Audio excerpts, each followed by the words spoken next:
All right. So yeah, so in the last session, which we discussed is how we can create VPC endpoints. We talked about interface endpoint and we talked about gateway endpoint. So basically, we talked about the private link technology, which will allow the AWS customers to save the cost going to the NAT. Let's say if there are instances launched in a private subnet and that those instances require access to some external services like S3 bucket or a RDS server, which needs a NAT gateway to be created, put in the public subnet so that all these private subnet instances can access the external network. But if those services are defined using a private link technology, then we don't need to have a NAT gateway to be provisioned. So in that way, one is that we are saving the cost because we are not paying for the NAT gateway. And the second thing is the network throughput will also be improved because the network traffic is going within the Amazon network. So that is another advantage.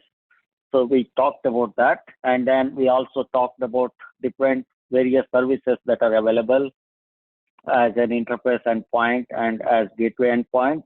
And we also showed by creating one gateway endpoint for S3 bucket, and we could access the contents of my S3 bucket using the VPC endpoint interface we created. And then in the last session, we also talked about how we created a VPC interface, endpoint interface service that we defined in the last session. But in this today, I'm going to make use of those that service, and I will show you how we can access that service. That is very similar to the one we create for S3, but I'm going to show that, and then we talk about VPC peering, and then we conclude for the VPC section. Yeah, so VPC is like very important. Like any small project, even a small project requires you to have knowledge on VPC. So that's the reason I've taken so many sessions on this. Let me know if you are not able to see my screen. I am sharing it.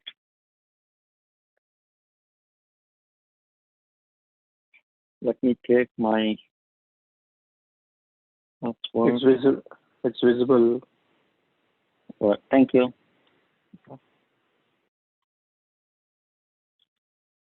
Okay, so now in the last session, right, what we did is I have created my own VPC endpoint service, which I'm going to show here.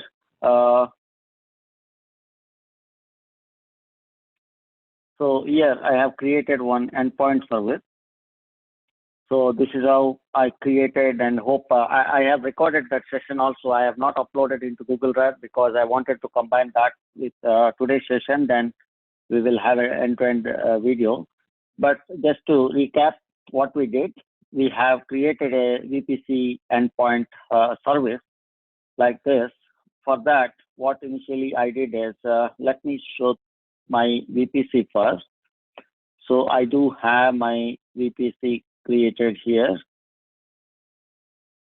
This is my training VPC, in which I have 4 subnets. So I created 4 subnets. In one is in 2A, US West 2A, one private subnet and one public subnet. Similarly, in US West 2B, I have created one private subnet and one public subnet I have created. Then what I did is I have launched couple of EC2 instances. So if you see, I do have 2 EC2 instances which are running in the private subnet. That is, both are running in my private subnet. As you see, they do not have any public IP address, and their route tables are, let me show you the route table I am using. So I have created these two, and these two servers are installing Java and installing Tomcat and running my calculator War5, which I was showing you in the last two sessions of this VPC. And then I have created one Elastic network load balancer. I have created a network load balancer where,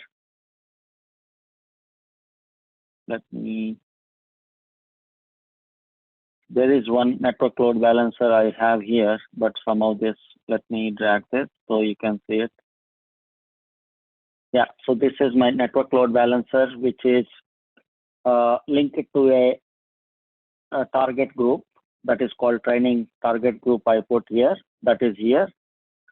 This target group basically added those two EC2 instances which I showed here as their targets, and those two EC2 instances that are launched in a private subnet, so they do not have any external routing, so nobody from outside can reach them. That's why I have created a network load balancer which is listening to port 8080, and so that it can have a public interface, internet facing network load balancer I created, and I have added these two private application servers as target group. So anybody, like say, if you look at this description, it has created, given me a DNS name. So if anybody from the internet, they will be able to access my server, application server, using that load balancer URL.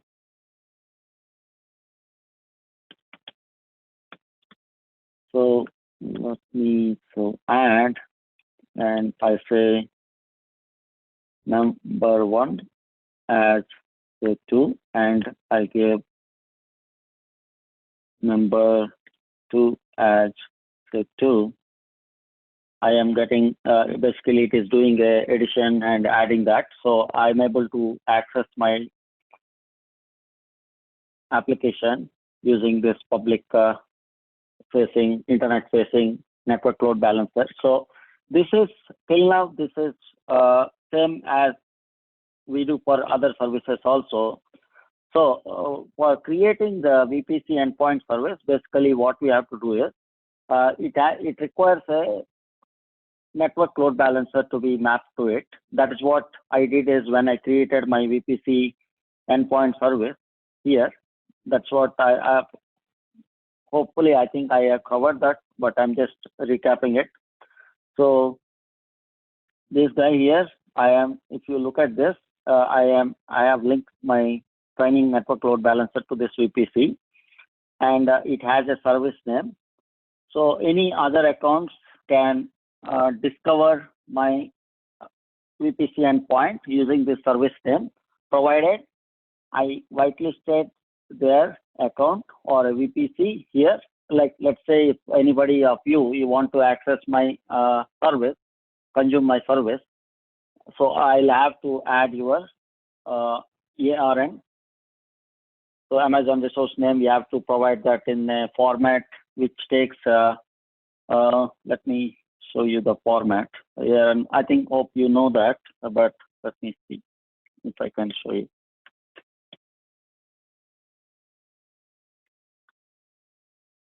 So yeah, it will be something like this. What happens is you have to get your, let's say you want to give for a particular user, you can give like this. Let me see, somebody can't hear audio. Are you not able to hear my audio? Anybody? It's good. Okay. So, okay. Somebody was not able to hear. All right. So, okay. So if you want to share to a particular user, you have to give like this. But let's say a root user has to be, you want to share it for root user, the format will be like this. This one will be your account number. As you see in your account, if you go to my account, you will be seeing a number. ID will be assigned to you, account ID. That ID you will be putting it here, and that forms your ARN for your account. So any VPCs, any resources under this will be able to access my service. So that's what that is how you whitelist any particular VPC or any particular account or any particular user to access your endpoint. That's what I did here. So I whitelisted my another account here, and then I created in the another account. I created the endpoint connection. Let me show you that in my another account. Now I am trying to log into. I am trying to log into my another account here in another browser.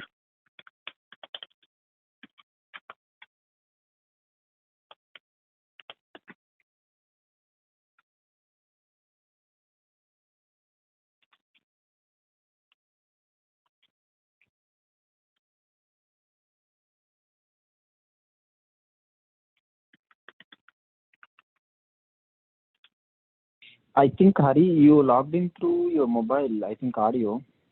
Your computer audio is not working, right? So some of them are facing trouble with that, I guess. Yeah, so I don't have computer audio. So my audio is from my mobile. Yes. Oh, okay. But yeah, anybody who logs in, joins the meeting should be able to hear me, right?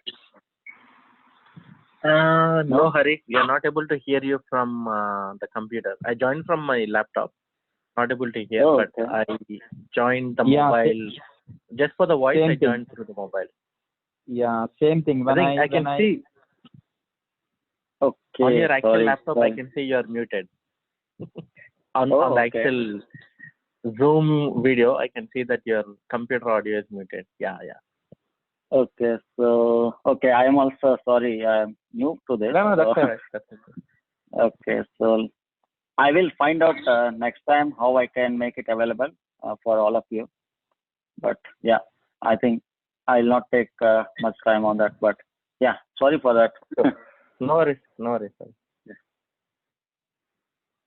So let me log into my another account. So here 973. So yeah, here what I did is after from this account I whitelisted the account.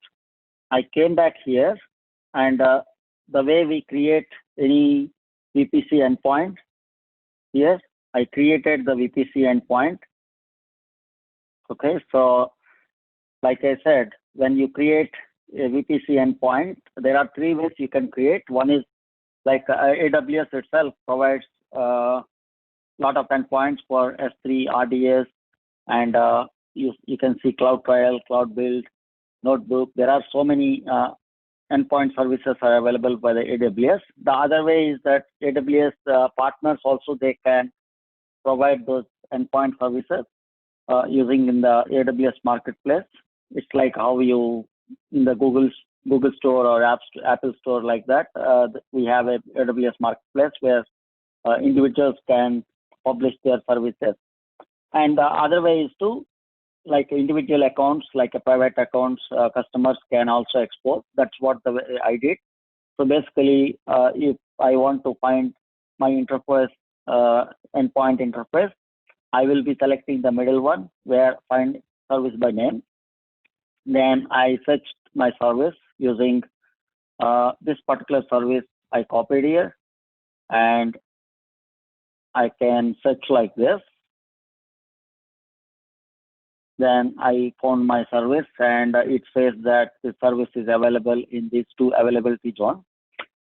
And that is how I create it. As soon as I create it, I get a notification here in the for the provider, the service provider. I get a notification here saying you have to either accept or reject this particular endpoint. So you will have a chance to review it. If you see that particular endpoint is not a authorized one, you can reject it so that they will not be able to make any connections to you, but you can accept also.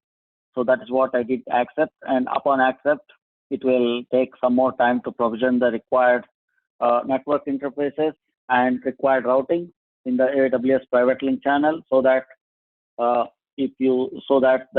client will get the required DNS name using which the client can access it.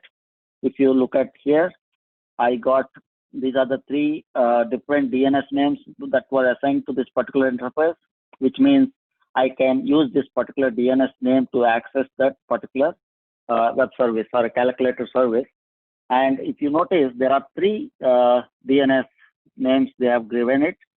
One is that, they have a zone-based, particular availability zone-based DNS name, so that it will be hitting that particular availability zone server service only, or they have a region-based DNS name. So let's say your service is supported in 4 availability zones. In that case, you get one generic one, regional-based DNS name. That is what it is recommended, so that AWS internally does the load balancing, and it gives to the, maybe it's in a round robin fashion or in some other fashion, it will load balance it and give it to the equally share the traffic. But if you can also target to a particular availability zone like this, you see ESS2, you can target like this also. So you can understand why there are 3, because that's why I'm trying to explain that here. And status is available. So what it means is we have launched this particular endpoint, we created it. So any VPC, any instances that are available or created in this particular VPC will be able to access this particular service. So that's what I did. This is my client side account. Let me know if any one of you want to try this. I will be able to provide you as well online. During this session, anybody wants to try it, I can do that. You can create an endpoint very quickly and I will accept it, and you can invoke my service. But otherwise, what I did is I spinned up an EC2 instance here, 2 running instances, okay. I have a EC2 instance I created here. Then from here, I am logging into this particular EC2 instance, and I'm invoking it. So what I will do the same thing now, because this particular EC2 instance will be able to access it. So I will log into my that particular instance here. Let me copy the IP address. I think I will be having it here because I have used it previously. These sessions, I want to make sure it works, because somewhere if we stuck, that's it. That the session itself will be gone. So let me see SSH Chrome.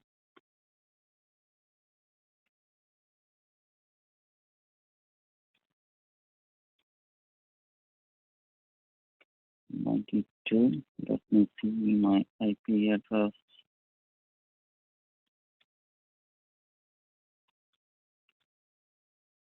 Yeah, I think both are same.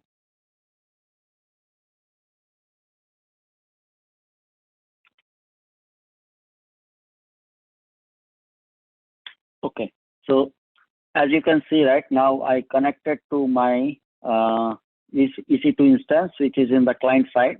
So this particular EC2 instance can access that service. So let's imagine you are spinning up EC2 instance and you are writing your client application.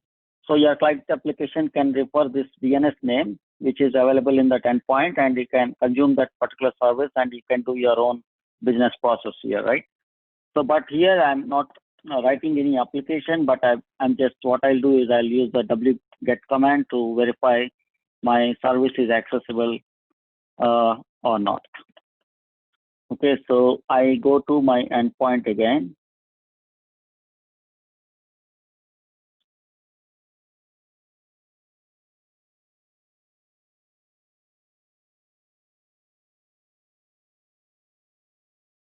So I will access this using the original one so that I'm not particularly targeting any particular availability zone.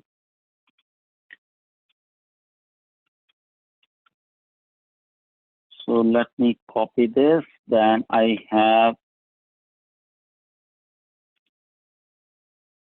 8080. Then I have my CalC and number 1 equals to 60 and number 2 equals to say 40.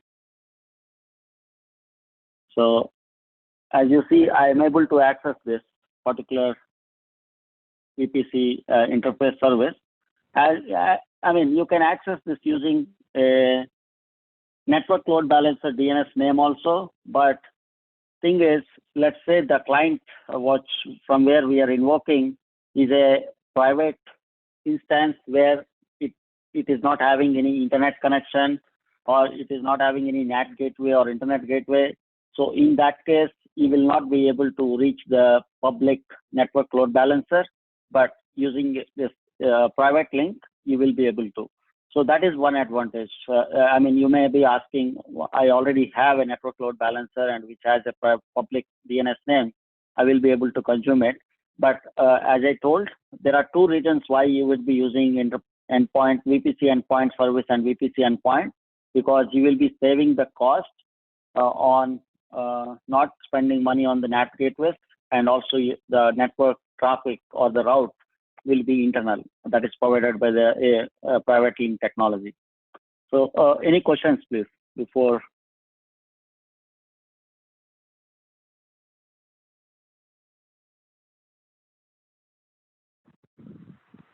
Okay, so let me, yeah, so that is how you can create endpoints and endpoint services. I mean, if you combine this video along with the previous one, you will be able to create your own VPC endpoint service and you will be making it up.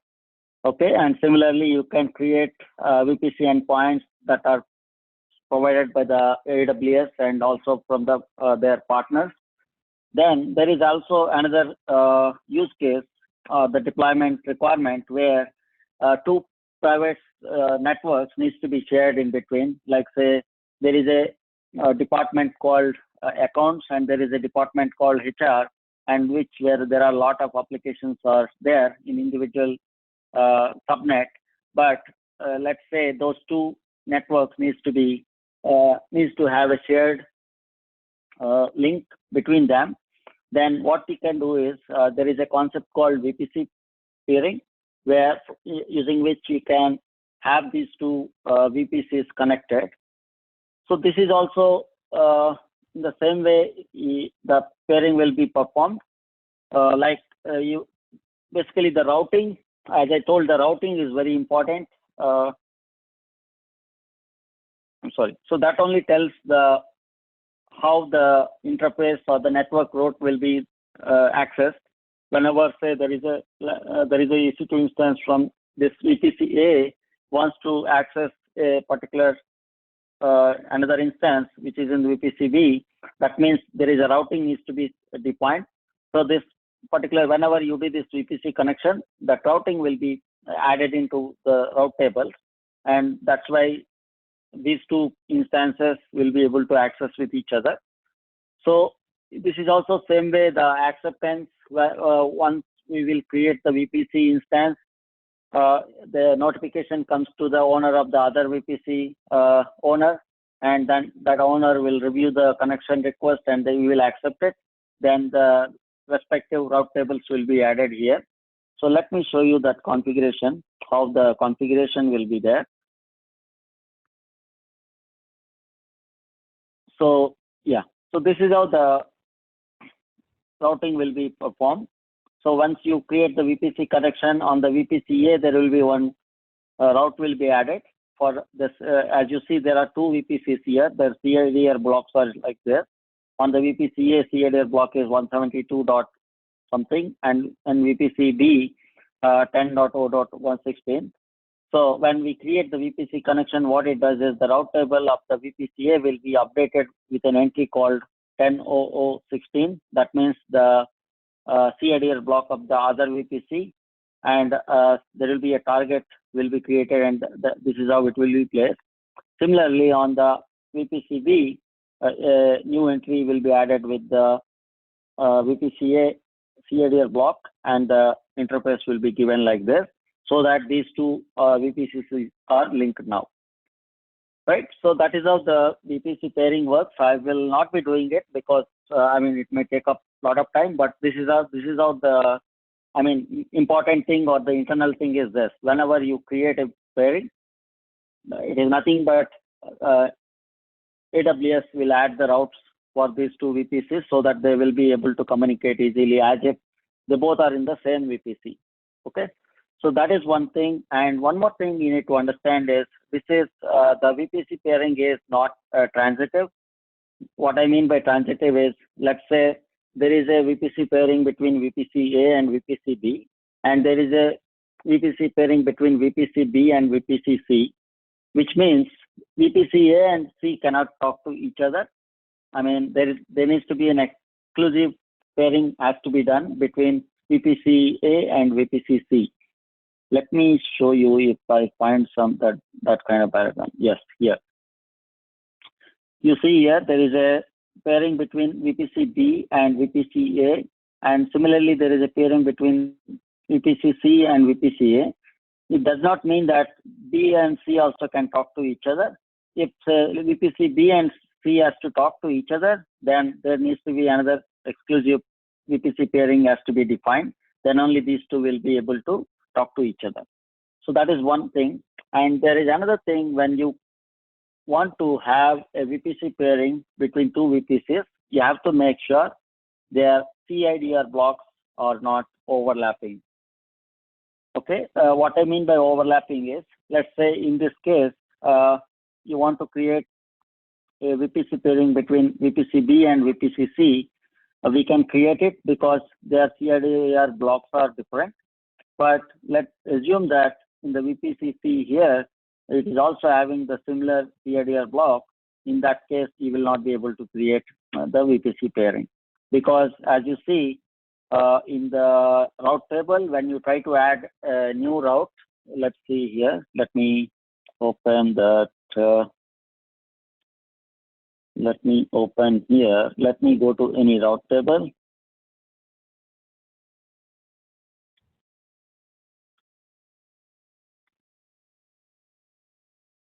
Say in this case, let me add one more route. It says 10.0.0.0 16. Immediately it will say it is available. I mean, it is already available. It cannot add another route. See, so it will not allow you to add it. So that's why you cannot do any VPC pairing if their CIDR blocks are overlapping. So that is another important thing you need to understand or remember. Okay, so any questions on the VPC pairing?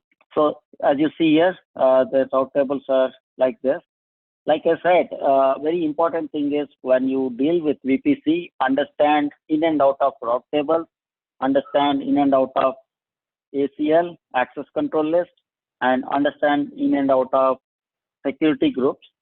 So, and also the subnets, how the subnet works and how the CIDR block allocation works. If you understand these 5 things, you will be good with VPC and network design for your application. Any questions, Hari? please? Yeah. Hey, Hari.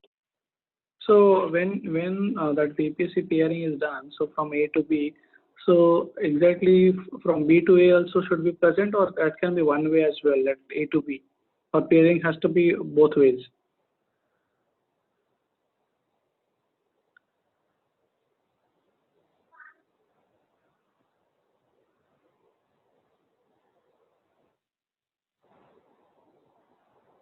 Hello? Yeah, I was in mute. So yeah, it is bidirectional. So it has to be in the both the ways. No, it's always bidirectional, or how is it? Like it can be one direction as well, or it has to be bidirectional always? So maybe we can try. I mean, what we can do is we can go to the route table and go ahead and remove the route. I mean, let's say this particular VPC, right? He wants to access to the other VPC, then we can actually have an entry like this. And whereas in the other VPC, it will add a route here, we can remove it. Maybe we can try that. I think it should be able to support, because VPC pairing is nothing but the routing, the network routing. So we will be able to modify the route table to restrict the access to only one direction. Because I think in Azure, when I was trying, it was not, it was like we have to give both the end, like, A and B and B and A, like that. I'm not sure about AWS. Yeah, AWS also bidirectional, but like I said, we have to try. We have to try in the sense, once I create the VPC pairing, my route table will get updated, right? So I can go ahead and remove that particular entry in the another VPC and see if it works or not. I have not tried that. We can, what I'm saying is we can try it. We'll have to see Okay, it. Yeah. But actually it is bidirectional. Yeah. Okay.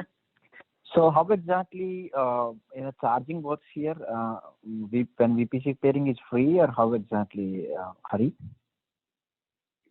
Yeah, so VPC itself is not, they don't charge you for VPC if you use VPC, but the only charges goes for the network packets, the network traffic. You are transferring the bytes using their infrastructure from one place to another place. That is where it is charged. Or any EC2 instances you spin in the VPCs, that is how it is charged. Or you are using any elastic network interface you are using for your VPC, that is how it is charged. So VPC itself is not having any direct cost. Oh, okay. Peering and VPC is not costing, only as long as we don't do anything, it won't charge. If you pass something, exactly. Okay, I got you. Yeah, thank you. Yeah, say you use their network infrastructure to transfer the network packets, right? They have some certain limit per account, this much up to this much free, but after that they charge some money.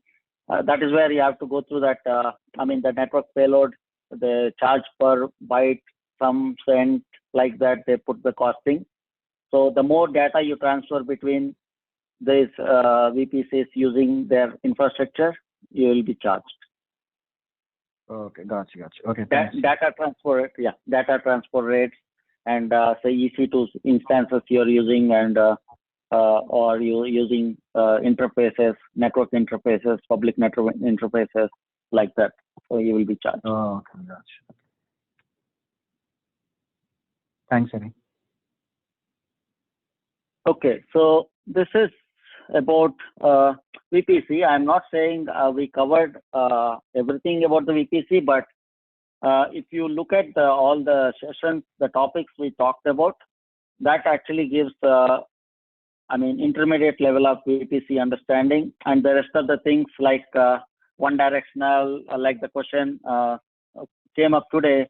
What we have to do is we have to make our hands dirty and try all these things, because end of the day, right, you are designing your network for your application, and you have to be very careful in not opening any loopholes or anything like that. So definitely you will have to have a very good understanding on this ACLs and security groups and route tables. Okay. But what I covered is only how we can create it and how we can delete it. But end of the day, when you deploy your application, you know better than anybody else.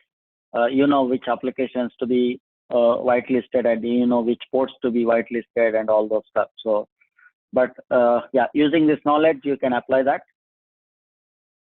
That is one thing. And one more thing is, when you define your VPC, you may want to do the troubleshooting, and you may want to monitor the packets, how the packets are going, all the stuff. So you can actually enable the flow logs, create a flow log, So it will create all this PCAP files, right? How the network packets are traveling between the endpoints and network endpoints. Similarly, it will provide you all those kind of details if you want to capture it. So you can enable it using a create flow log for your VPC. So if I create this and then I start communicating to another service, like the one Galaxy service I am creating, what it does is it captures all those traffic and the log information using which you can troubleshoot it. Let's say my application is not working. What I can do is I can do this create log and I see where the packets are being blocked. Let's say somebody is blocking on the other side. So we will be able to troubleshoot all that kind of issues with this flow log. So you can enable that flow log like this. So you can select your VPC and you say create flow log. It will create it, and I believe it stores in S3 bucket internally, but you can access them. Okay. So yeah, that is about it. How you can create your VPC from scratch, and how you can plan your subnets, and how you can spin your EC2 instances in them, and security groups. And do you want anything else want to be talked about on the VPC section? But thing is, I'm planning to. I think already it's very boring. Like last 5 or 6 sessions, we are talking about VPC, but I think this is very important topic, and I only covered, I would say, 40% or 50%, but still a lot of things to be explored by self. Okay. But let me know if you are particularly looking for anything else. I will open up for questions. I will take it.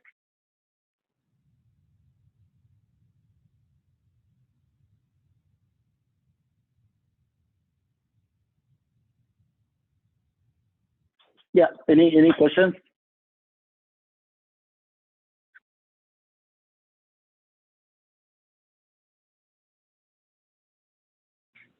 Hari, about intranet, when about this, not about this class, in the past, I'm asking about the question. So when we create 2 subnets in the VPC, so it doesn't require any internet gateway to communicate, right?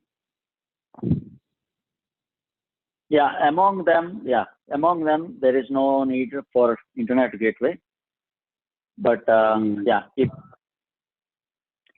say, let's say it has to access some public information, those things it requires internet.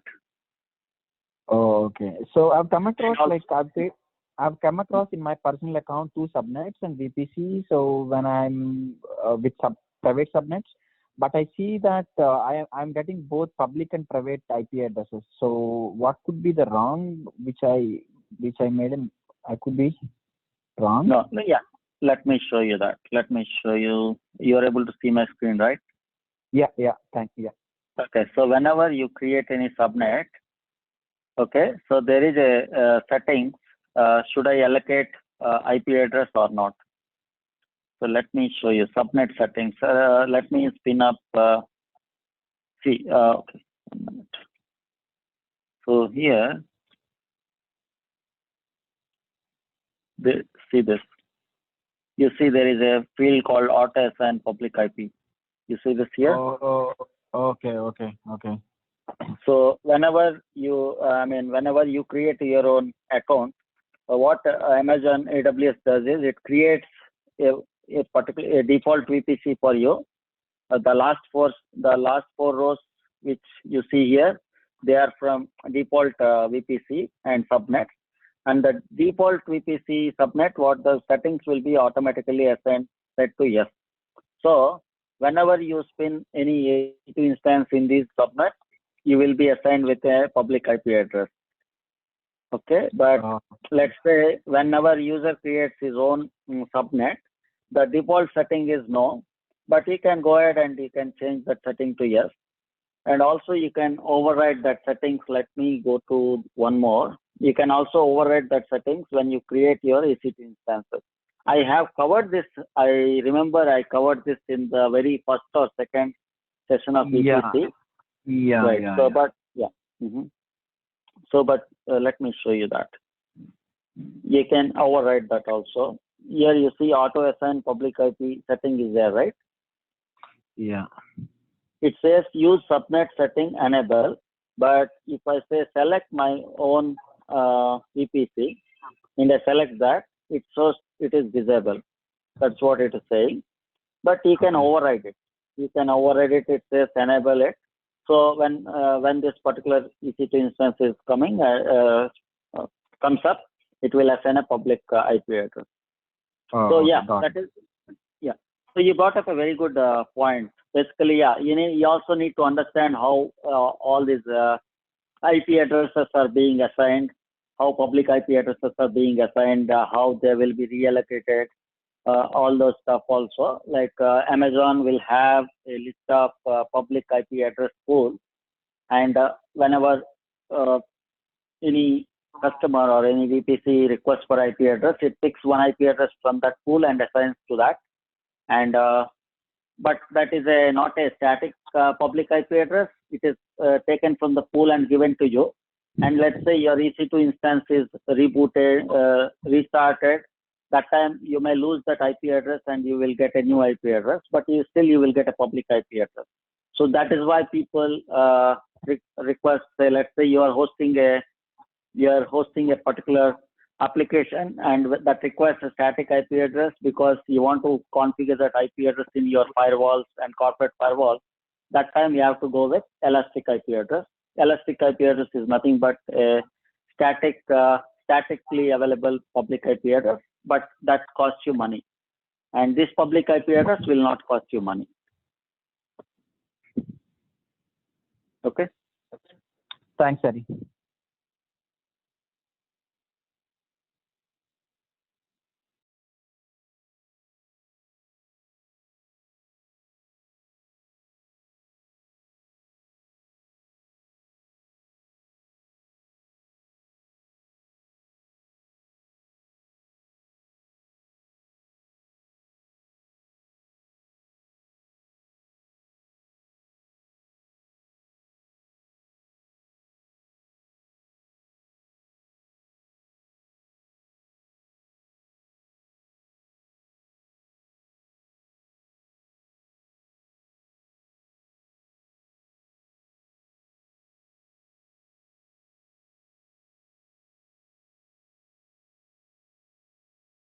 Okay. So any more questions?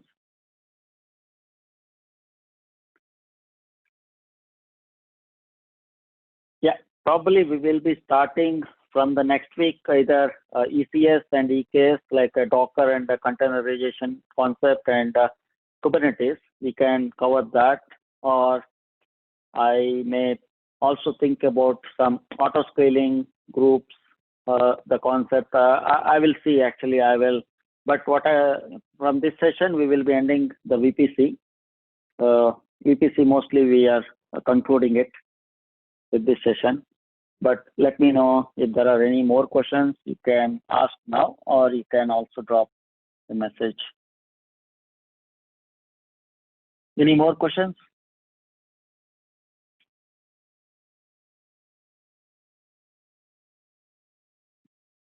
Okay, all right. Thank you very much for joining. I will- have yeah. a question. I have a question about ELB load balancer stuff. So is it load balancer is a kind of a free or is it working like a VPC or is it chargeable? Load balancer, yeah. So load balancer again, how many the network packets it has delivered? Let me see. So load balancer, right? So yeah, I think most of the thing they charge. Load balancer is again free, but again the data transfer rate, like in and out, that particular network interface has transferred, they will charge based on that. I mean, like in AWS, nothing is free, but they say everything is free, but nothing is free. But you will have to be really careful and read complete billing information. You will understand it. But yeah, basically the input and output network packets it transfers, it is going to be charged. The end of the day, say S3 bucket, that means we are consuming their disk space. so it is going to be charged. And let's say you're retrieving from S3 bucket, your files you are retrieving from it. That means you are consuming their network bandwidth. That is going to be charged. So yeah, they're going to charge for everything. Every time you think you notice there is a network bandwidth consumption, there will be a charge. And there is a hardware consumption, then there will be a charge. Hardware like a EC2 instance, there will be a charge. There's disk space like snapshots or EBS. EBS is elastic block storage, which we are attaching to our EC2 instances. For that also there is a charge. And EFS, that is a file storage, their file service, elastic file service. That also we are consuming their disk. That also there is a charge. Like, yeah, everything is chargeable, but yeah, you need to understand really well the billing and you have to minimize that cost.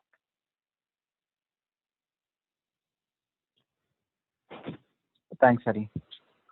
So Hari, did you uploaded the previous EC2 classes in Google Drive or? No, not yet, because I wanted that presentation. I'm sorry, I could not give some good, nice presentation, particularly for the people who are not attending the session. If they see the presentation, they may not understand anything. That's the reason I thought I will wait for this session also, and I will, for this session and previous session, I will have a nice presentation and then I will upload this. So I will do that. I did not upload it yet. Yeah, I didn't attend the previous one, so I want to learn completely on VPC. So that's why I asked. Yeah, I will do that. And once I do that, you will have a complete videos for VPC. So it should be good. Yeah, hopefully you will understand how you can create it and some concepts you will understand. Yeah, thank you, Hari. Thanks. Okay, any more questions? And the next class is for EKS. Next session is. Yeah, actually, I'm thinking because so I can also go through about this auto scaling group. That is also another important thing. But I'm seeing that itself qualifies for a single session, or if I can club anything else. So we can either cover that, or we can start with Docker or ECS, and discuss something. So I think in a day or two I will publish it. But yeah, mostly either ECS or some HA related services what we have. That also we can do. And there is something called CloudWatch that is also important. Like say you are defining your VPC and putting your EC2 instances. CloudWatch also another important service you need to understand. So yeah, I have not yet decided yet, but I will, in 2 days I will publish it. Okay, Hari. So do we have any plans to cover Lambda function, Hari? Yeah, so yeah, I'm storing my best for the late, because yeah, Lambda is definitely very good topic, and particularly if you are in a development, you will enjoy that Lambda functionality a lot. So yeah, maybe what I'm planning to do is Lambda, LS load balancer, application load balancer, and API gateway. These three together we qualifies for a session, because if you look at now, application load balancer, they have enabled pointing to a Lambda function, which means you can write the Lambda function and you can directly put behind a application load balancer, so people can access that. So yeah, I will have load balancers plus Lambda plus API gateway together as one session. I will cover that. Okay. Yeah. Thanks, Hari. I appreciate that. Yeah, sure. Welcome.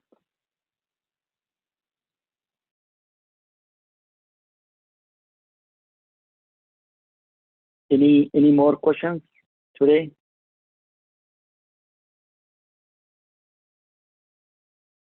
All right. Thank you very much for joining. Hope you will learn it, and you will also give something back to the group, like your learning or your experience that will help others and myself also. Have a good day and a happy weekend. Happy Sunday tomorrow. Thank you. Bye. Thanks, Hari. Thanks first, and have a great Sunday. Yeah. Thank you.